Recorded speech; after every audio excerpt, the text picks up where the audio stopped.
You could be the most desired wolf in the forest and still believe you're just another old tree, because while you hesitate, they're already watching you, not for what you seem, but for what you radiate.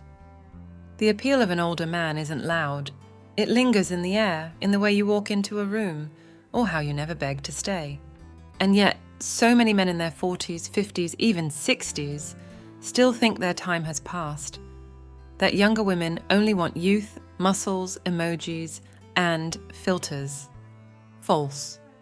What many of them are quietly looking for is exactly what you've spent years cultivating, but still don't know how to use to your advantage.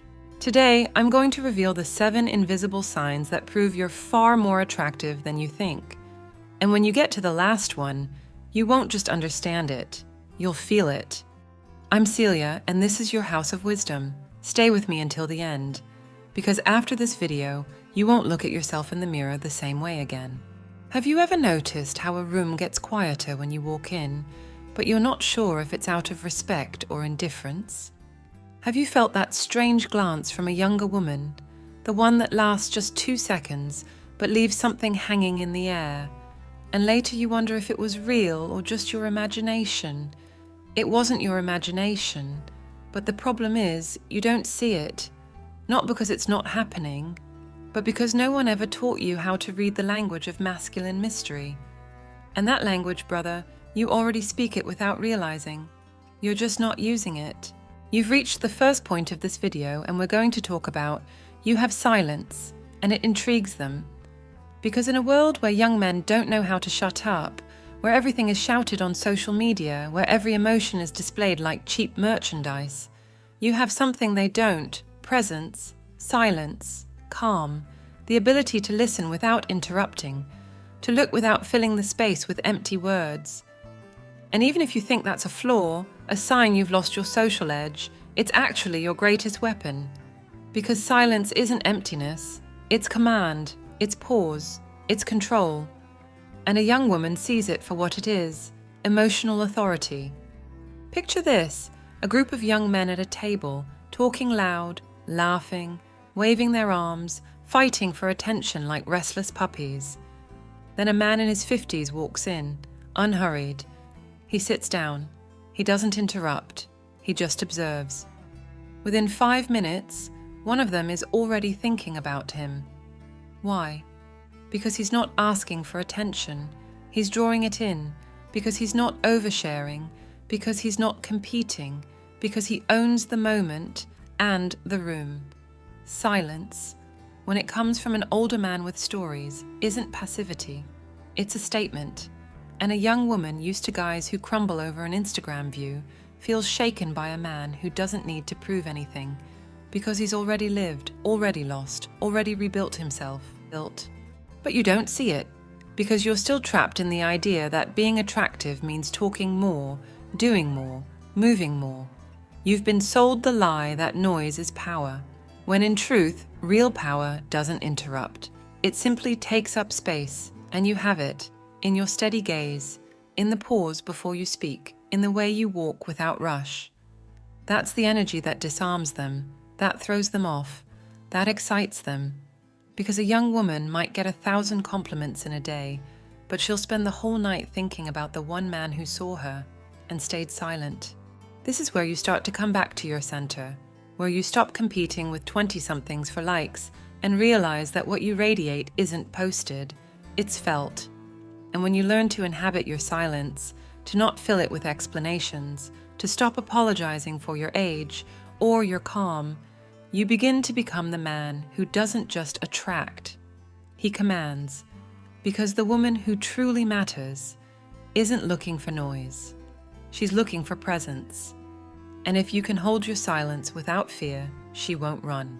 She'll draw closer, because she'll feel, finally, that she's in front of a man, not a boy playing the part. That silent presence we talked about earlier, that contained energy a young woman can feel even if you don't show it, would mean nothing if you fell apart at a smile, a compliment, or a flirtatious glance. Because real mystery isn't just about staying quiet, it's about not reacting. And that brings us to the second key point in this video. You're not dazzled, and that turns them on. Most men, especially younger ones, fall apart emotionally in front of an attractive woman. Their voice drops, their body language changes, they laugh at things they don't even get, they become obedient, not because they're in love, but because they're hypnotized. And when a woman senses that, when she sees that her mere presence throws you off balance, she stops respecting you, even if she smiles at you. Because true feminine desire doesn't come from being worshipped, it comes from being challenged. And you, as an older man, have the ability and the responsibility not to fall into the trap of fascination. Psychology is clear on this. Whatever you idealize controls you. And if you put a younger woman on a pedestal, just because she's pretty, young, or charismatic, you're giving up the power you've earned over the years. A man who's dazzled reveals he still doesn't know himself, that he hasn't healed his teenage void, that he's still chasing validation through female approval. But you're no longer in that phase. You've lived enough to understand that a woman can be beautiful and still not be your center, that she can attract you and still not deserve you. That's the difference between impulsive desire and selective desire. And that difference doesn't just make you stronger, it makes you infinitely more attractive. Stoicism spoke of controlled indifference, of not reacting to outer shine, but evaluating with depth, of never giving away your soul for a body or your dignity for a kiss. Because the man who's dazzled might be useful, but he'll never be irresistible. On the other hand, when a woman notices that you can be close to her beauty without losing your center, without getting clumsy, without trying to win her over, something changes. She lets her guard down because she's used to provoking reactions, not to meeting men who can see her without surrendering. And that, though she may not admit it, throws her off. It excites her. It intrigues her because you're showing her something new, a man who desires but doesn't depend. And if you haven't felt this yet, it's not because you don't have what it takes. It's because you still think you have to impress, that you have to talk more, do more, prove more.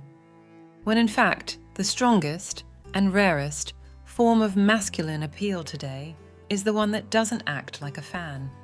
The man who looks at a beautiful woman the way he'd look at a landscape. Valuable, yes, but not a reason to lose control. That's your power, that you're not dazzled, that you don't need validation, that you can be in front of a younger woman, admire her, and still stay rooted in your center. And when you do that, something flips in the dynamic. She starts seeking your attention. She starts feeling the need to win you over, because you've just shown her, without saying it, that you're no longer here to chase, but to choose. And that, my friend, doesn't just turn them on. It shakes them, because you've just broken the pattern they're used to, and that makes you impossible to ignore. So far, we've talked about two invisible forces, the silence that intrigues and the steadiness that throws them off. But there's a third, even more powerful one, because it doesn't just create desire, it commands respect. We've reached the third point of this video, and this is where things truly begin to shift. You carry scars, and that drives them wild. And I'm not talking about the visible ones, the ones you turn into stories. I'm talking about the others, the ones you don't show, the ones etched into your character, in your eyes, in your ability to stay grounded when everything around you is on fire. Because a young woman might be drawn to a body or a smile, but she becomes hooked on a man who's survived, who's fallen, who's lost, who's known the silence at the bottom, and made his way back. Because that man doesn't theorize about life. He's lived it, he's faced it, and it shows even if he never says a word, in the way he speaks, in how he listens, in how he doesn't react to every provocation. Those emotional scars, when worn with dignity, make you different. You're not a brand new product, you're a rebuilt masterpiece. And that, whether you believe it or not, has an undeniable magnetism. Psychology has a clear but profound explanation for this. The female brain, especially between ages 25 and 35, is consciously or unconsciously searching for signs of emotional maturity. And one of the clearest signs is resilience. The ability to have gone through the fire and not come out burned, but forged. when you speak calmly about your failures, when you're not ashamed of your divorces, your losses, your mistakes, when you don't hide what you've been through but turn it into clarity, you become something most men aren't, an emotional rock. Not because you don't feel, but because you no longer shake. Here's a concrete strategy you can use starting today. Stop sugarcoating your past. Stop listing only your wins. Stop pretending everything's been perfect. Start speaking truthfully, not with drama, but with depth. When an intimate moment comes up, instead of trading shallow stories, lower your tone and share what pain taught you. What you discovered about yourself when you were broken. Don't say it to impress, say it to reveal your core, to show that who you are today didn't happen by chance, it was built. Let me give you a clear example. You're on a date with a younger woman. She asks why you never remarried. You could dodge it, you could joke, or you could say, because once I chose out of fear of being alone, and now I'd rather have dignified solitude than empty company. That sentence, said with calm conviction, doesn't make you vulnerable. It makes you respectable, because you're no longer selling an image, you're showing yourself as a man who's learned. And in a world full of recycled speeches and Instagram captions, that feels like a breath of raw authenticity. Before we continue, if this is resonating with you, hit the like button and subscribe to the channel right now. I want to know where you're watching from, and if you're up for it, drop a single sentence in the comments. My scars made me a man. Because there are still lessons coming that will elevate your clarity. And trust me, the last one will be the most powerful of all. The hardest part about having scars isn't getting them. It's learning not to justify them. Because many men, after going through pain, develop a kind of emotional overprotection that leads them to tolerate things they would have never allowed before.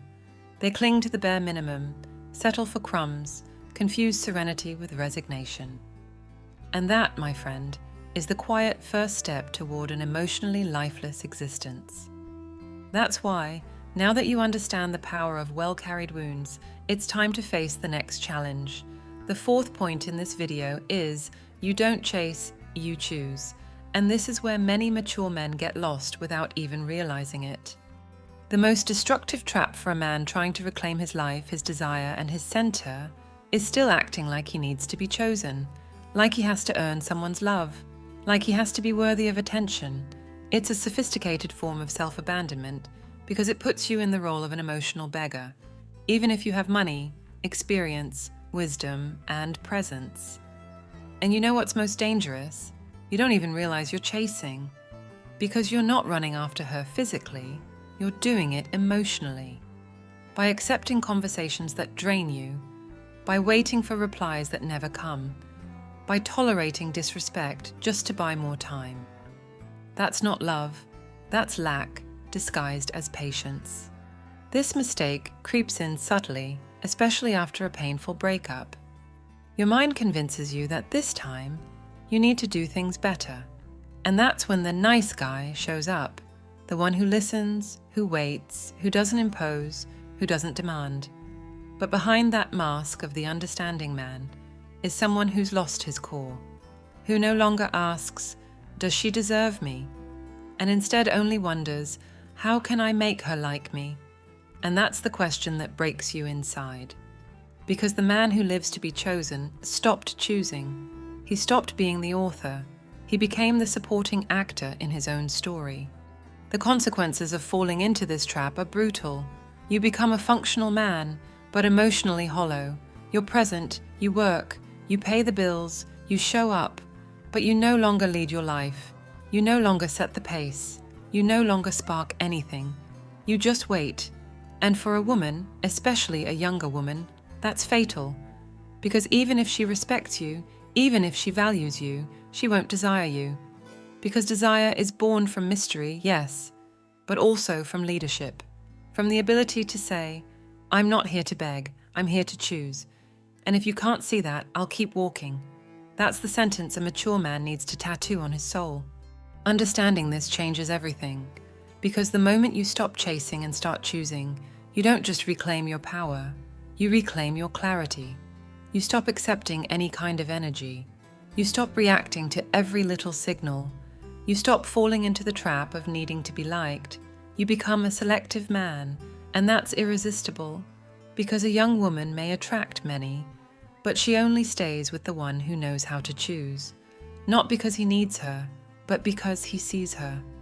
And if she doesn't see him back, he doesn't kneel. He walks away, because he knows his worth isn't in being picked. It's in knowing that he too has the right and the duty to choose. If you've made it this far into the video, it's because something inside you has already started to wake up. You're no longer hearing this as just advice. You're seeing it for what it really is, a brutal mirror showing you everything you've let slip by, and everything you still have the power to reclaim. But for that to happen, you need to face one of the most intense, most invisible, and most dangerous signals. We've arrived at the 5th point of this video. Your gaze doesn't caress, it strips. It's not about how you look at her, but from where you're looking, because a woman can feel, without you saying a single word, whether you're watching her with hunger or with power, whether your gaze is asking for something or declaring that you know exactly what you can spark without laying a hand on her. And this is the trap many older men fall into. After years of rejection, coldness, or indifference in past relationships, their visual energy becomes soft, submissive, almost asking for permission. And a young woman senses it instantly. She feels that your gaze no longer comes from desire, but from fear. Fear of not being enough. Fear of making her uncomfortable. Fear of being ignored again. But feminine desire doesn't respond to fear. It responds to firmness, to certainty, to tension that needs no justification. And when a man looks with insecurity, with doubt, with hidden need, he becomes invisible, even if he's standing right next to her, even if he says all the right words, because his energy doesn't penetrate, it just circles, just tries to be liked. And the man who tries to be liked loses respect, not because she's cruel, but because attraction can't survive where emotional submission exists. The consequences are devastating. You end up in relationships where she cares for you, supports you, appreciates you, but doesn't desire you. You become her comfort, her emotional safety, her support system, but no longer her man. And if you don't fix it, you start to believe that's the best you can get. You settle. You tell yourself desire dies with age. That passion is for the young. That's a lie. It's not desire that dies. It's your ability to inhabit it with presence, with emotional tension, with a steady gaze, and when that fades, so do you. Turning this around isn't about techniques, lines, or psychological games. It's about presence, about reclaiming that energy you once had and never really lost, but buried under layers of fear, guilt, or routine. It's not about looking with aggression. It's about looking with clarity, about holding her gaze without looking away, about seeing without asking for permission, about showing, without words, that you're not there to please, you're there to be, that you don't need her approval because you're already whole. The mindset you need to adopt is this: if she can't hold my gaze, she's not ready for my presence. Period. No arrogance, no game, no performance, just steadiness. And that steadiness is built in silence, in your breath, in your walk, in how you stand in front of someone without flinching. Because the gaze of an older man who's stepped back into his power doesn't ask. It strips, because he's not looking to be accepted. He's already chosen himself. And in a world full of broken men and women drowning in empty attention, that feels like a force that can't be ignored, a force that doesn't caress, a force that transforms from the eyes to the skin. If you've learned to hold your gaze without fear, if you've reclaimed that masculine tension that never begs, then you're already closer to regaining what you lost, your inner power. But there's something deeper, something that can completely shut you down if you don't recognize it. Because clarity in your gaze isn't enough. You also have to stop selling the future. Stop promising stories. Stop dressing up your presence in pretty words. That's why we've come to the 6th point of this video. You don't promise a future, you offer intensity. Picture this. You're with a younger woman. She looks at you with admiration, with restrained desire, with that mix of intrigue and provocation that only happens when something is sparking in the air. And you, rather than owning the moment like a man, break it with a clumsy comment, "We should do this more often, or can you imagine us on a trip together?" And right there, without realizing it, you lost your balance. Because you started selling tomorrow instead of holding the now. You didn't mean any harm. You did it because you thought showing stability was the same as showing connection. But it's not. You only showed anxiety. And for a woman craving intensity, it felt like a cold shower. Most mature men make this mistake without noticing. They come from broken relationships, dismantled homes, failed promises. And when they feel even a flicker of connection, they try to turn it into structure, as if having a plan guarantees desire. But desire can't be planned. It's felt. It's lived. And when you fill the present with future expectations, instead of inhabiting it with power, you're running. You're trying to control something that only comes alive when you're truly present. No distractions, no agendas. A young woman doesn't need you to promise her stability on the first date. She's not looking for vows before she even knows who you are. What turns her on, what draws her in, what keeps her thinking about you, is your ability to give yourself fully to the moment. For every conversation with you to carry weight, for every glance to feel like contained fire, for your silence not to create uncertainty, but gravity. And that, my friend, isn't achieved by talking about the future. It happens when you breathe fully into the present, knowing you don't need to offer anything more than who you already are. Men who don't understand this become providers of stability, but not generators of desire. They offer emotional safety, but don't spark fantasy, and they end up in functional relationships, neat, orderly, polite, but cold. Relationships where there's no betrayal, but no heat either, where everything's in place, but nothing truly vibrates. And later they wonder why she pulled away, why she stopped reaching out, why she doesn't touch them with the same passion. It wasn't because you failed as a partner, it was because you failed as a living man. As presence, as intensity, because you were safe, but forgettable. The visual is simple but powerful. Imagine she's standing in front of you. The air is charged, the moment is asking for something, and instead of rushing her into some imagined tomorrow, you choose to own the now. Not with words, but with energy, with a steady gaze, with the perfect pause, with a silence that doesn't make her uncomfortable, it ignites her. Because you understand that real impact doesn't lie in what you promise. It lies in what you provoke. And if you can provoke without begging, without selling, without jumping ahead in the script, then you're no longer just another man. You're the one her body will remember. So stop chasing guarantees, stop planning futures, stop building castles before you've created tension. Because a man who inhabits the now with full presence doesn't need to offer anything else. He's already giving it all, his intensity, his fire, his truth. And when that's delivered without anxiety, it's unforgettable. If you've understood that it's not about promising, but about provoking, then you're already close to becoming the kind of man who doesn't need to explain himself. A man who doesn't hide behind stability to be accepted because he knows his intensity is more than enough. But there's one final frontier, an invisible line that separates those who have it all from those who lose it all without knowing why. And that line isn't in what you do. It's in what you don't do when you know you should. We've reached the seventh and final point of this video. Your detachment is both poison and antidote. Do you know what shakes a young woman the most, especially one used to being the center of attention? A man who doesn't need her, who desires her, yes, who admires her, who can connect deeply, but who doesn't rely on her presence to feel whole. That throws her off, because she's not facing a fan, she's facing an equal. And that kind of detachment, when it's real, is your most untamed power.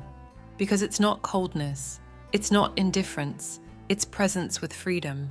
It's knowing that if she walks away, you're still you, unshaken, unapologetic, unbroken. But you can't fake this. If you use detachment as a tactic, just to manipulate, she'll feel it. And when she feels it, it loses all its strength. Real detachment is born from having lost before, from giving yourself in relationships where you poured out everything, and it still wasn't enough. And from understanding, through pain, that the only way not to betray yourself again is to choose without need, to love without dependence, to care deeply, but with an exit. Because no one respects the man who stays where he's not wanted. No one desires the one who can't walk away. And if you don't learn to leave at the right time, you'll become the useful, dependable, nice guy who's emotionally invisible. Most men don't get this. They think staying is a virtue, that waiting is maturity, that enduring is love. And in the meantime, they lose respect, they lose attraction, they lose fire. Because no one desires a man who gives himself away without boundaries. Because when you don't draw the line, you're not being loving, you're being replaceable. And to a young woman still exploring her own power, that's like an open invitation to walk all over you without guilt. Not because she's cruel, but because you never showed the strength to set a limit. To say, I'm here because I want to be, not because I need to be. And when you say that with calm conviction and a steady gaze, everything changes. This is the moment of truth, because now you can't say you didn't know. You can't blame your age, your ex, or your past. Today, you saw all the signs. Today, you realize that power isn't about being younger, or more charming, or more available. Power is about choosing, about looking with fire, speaking little, standing your ground, walking away when you must, not chasing, living your story without asking for permission. And if after this, you keep acting like the man who begs, who bends, who waits, then you're not a victim anymore. You're a partner in your own emotional disappearance. Your detachment, when born from clarity, doesn't isolate you, it grounds you, because it's the deepest form of self-respect. It's the silent roar of a man who's no longer afraid of being alone, because he knows he'll never abandon himself again. And that energy, not only is it poison for mediocre relationships, it's medicine for your soul. It cleans you, strengthens you, brings you back to yourself. Because in the end, the only kind of woman truly worth having is the one who seeks a man who chose himself first, who isn't desperate for love, because he already loves himself enough not to give himself away where he won't be revered. If you've made it this far, it's not because you were curious, it's because something inside you can no longer tolerate being invisible. Deep down, you know you weren't born to be the man who waits, but the one who decides. I didn't come here today to comfort you. I came to show you, without filters, that being an older man isn't a sentence. It's an advantage if you know how to use it. But that depends on you, on how you walk, how you look, what you tolerate, and most of all, what you're no longer willing to compromise. Not everyone can handle this kind of truth. Not everyone has the strength to look at themselves without excuses. But you made it to the end, and that already sets you apart. Because here, we're not talking about self-esteem with motivational quotes. We're talking about becoming men again, the kind who don't explain themselves, don't beg, don't dilute who they are just to be liked. So if this video spoke to something real in you, I want you to leave just one sentence in the comments. I don't sell myself anymore, and along with that, tell me where in the world you're watching from, because I want to know where the men are who have decided to reclaim their power. I'm Celia, and this is your House of Wisdom. This channel doesn't exist to entertain you, it exists to shake you, to return the tools that the modern world stripped away, so you can stop being just functional and start being free. Here, we're building a community of men who don't lie to themselves anymore, who don't crawl, who no longer want to be liked.